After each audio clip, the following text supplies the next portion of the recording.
Hello అండి, మీలో ఎంతమందికి ఈ టిప్ తెలుసండి? తెలియకపోతే మాత్రం ఈ వీడియో చూసేసేయండి. చాలామంది ఫారెన్లో ఉన్న వాళ్ళకి ఈ టిప్ యూస్ అవుతుందని అనుకుంటున్నాను. యాక్చువల్గా ఏంటంటే అండి, మనకు కొత్తిమీర పచ్చిమిరకాయలు దొరకడం చాలా కష్టం. రేర్గా ఇండియన్ సూపర్ మార్కెట్లో దొరుకుతాయి. కానీ అవి దొరికిన తర్వాత వాటిని మనం ఎక్కువ రోజులుగా సెక్యూర్డ్గా పెట్టుకోవాలంటే ఇది ఈజీ వే అనమాట. ఇది ఇలా చేస్తే మనకి ఎక్కువ రోజులు అవి ఉండడం అనేది, ఫ్రెష్గా ఉండడం అనేది జరుగుతుంది. సో నేను ఫస్ట్ ఇటలీకి వచ్చినప్పుడు అయితే నాకైతే డైరెక్ట్గా నేను ఇండియాలో ఎలా యూజ్ చేసేదానో అలా యూజ్ చేసేదాన్ని అండి. జస్ట్ ఒక 1 వీక్ మాత్రమే అవి ఫ్రెష్గా ఉండేవి. తర్వాత అంత ఫ్రెష్గా ఉండేవి కాదు అండ్ చెడిపోయేవి కూడా. సో నేను ఒకసారి మా హస్బెండ్ వాళ్ళ ఫ్రెండ్ వాళ్ళ ఇంటికి వెళ్తే ఆ అన్న నాకు ఇది సజెస్ట్ చేశారు. సో ఇదైతే అందరికీ హెల్ప్ఫుల్ అవుతుందని ఈ టిప్ నేను ఈ వీడియోలో క్లిప్స్ ద్వారా చూపిస్తున్నానండి. ఏం లేదండి, కొత్తిమీరని ఈ చిన్న చిన్న కట్టలు మాకు ఇండియన్ స్టోర్లో దొరుకుతాయి. 2 euros అండి ఒక చిన్న కట్ట. అందరికి తెలిసిందే కదండి, ఫారెన్లో ఉన్న వాళ్ళకి ఒక కొత్తిమీర కట్ట 200. ఇక్కడ కూడా అంతే అండి.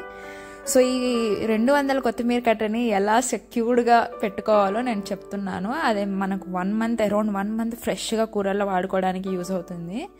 సో ముందుగా అయితే కింద ఉన్న కాడలనంతా కట్ చేసేసి నీట్గా కడుక్కోవాలండి. అండ్ ఇక్కడ దొరికే కొత్తిమీర కట్టల్లో మట్టి ఎక్కువగా ఉండడం జరుగుతుంది. సో నీట్గా ఒక 2 to 3 times ఆ మట్టి అంతా పోయేలాగా వాష్ చేసుకొని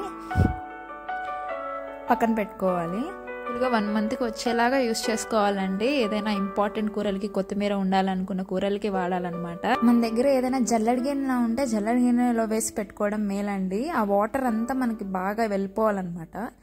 వన్స్ ఆ వాటర్ అంతా బాగా వెళ్ళిపోయిన తర్వాత మనము టిష్యూస్ అన్నీ, ఒక లేయర్ టిష్యూస్ అన్నీ బాగా పరిచి పెట్టుకోవాలి.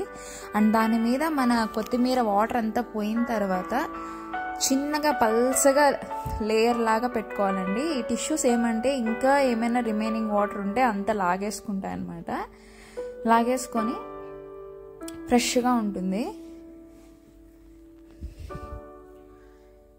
సో నేనైతే ఆ వాటర్ అంతా వెళ్ళిపోయేదాకా మార్నింగ్ దాకా పెడతానండి. మాకు ఇక్కడ వింటర్లో కోల్డ్గానే ఉంటుంది కాబట్టి మార్నింగ్ దాకా అసలు కొత్తిమీర అట్లనే ఫ్రెష్గా ఉంటుంది. అండ్ పచ్చిమిరకాయలు కూడా అంతే అండి, సేమ్ కడుక్కొని వాష్ చేసుకొని అవి కూడా ఆరబెట్టుకోవాలి. వాటర్ అనేది అస్సలు ఉండకూడదు మనం స్టోర్ చేసేటప్పుడు. వాటర్ ఉంటే మాత్రం చెడిపోతాయండి. సో నెక్స్ట్ డే ఏం చేయాలంటే కొత్తిమీర అండ్ పచ్చిమిరకాయల్ని మనము ఫ్రిడ్జ్లో ఇలా స్టోర్ చేసుకోవాలి. పచ్చిమిరకాయలు అయితే డైరెక్ట్ కవర్లోనే పెట్టేసుకోండి. అండ్ ఈ కొత్తిమీర మాత్రము ఒక బాక్సెస్ లాగా తీసుకొని లేయర్స్ లాగా అరేంజ్ చేసుకొని మనకు తీసుకునేటప్పుడు కూడా ఈజీగా ఉంటుంది. కాడల కిందికి పైన ఆకులు వచ్చేటట్లు పెట్టుకుంటే మనకు తీసుకునేటప్పుడు ఈజీగా ఉంటుందన్నమాట.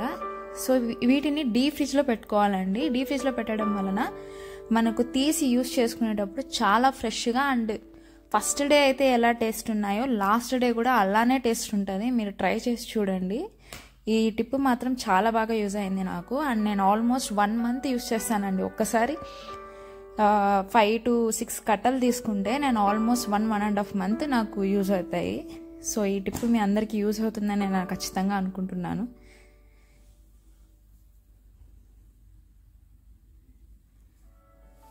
చూసారు కదండి, మామూలుగా బాక్సెస్లో నీట్గా.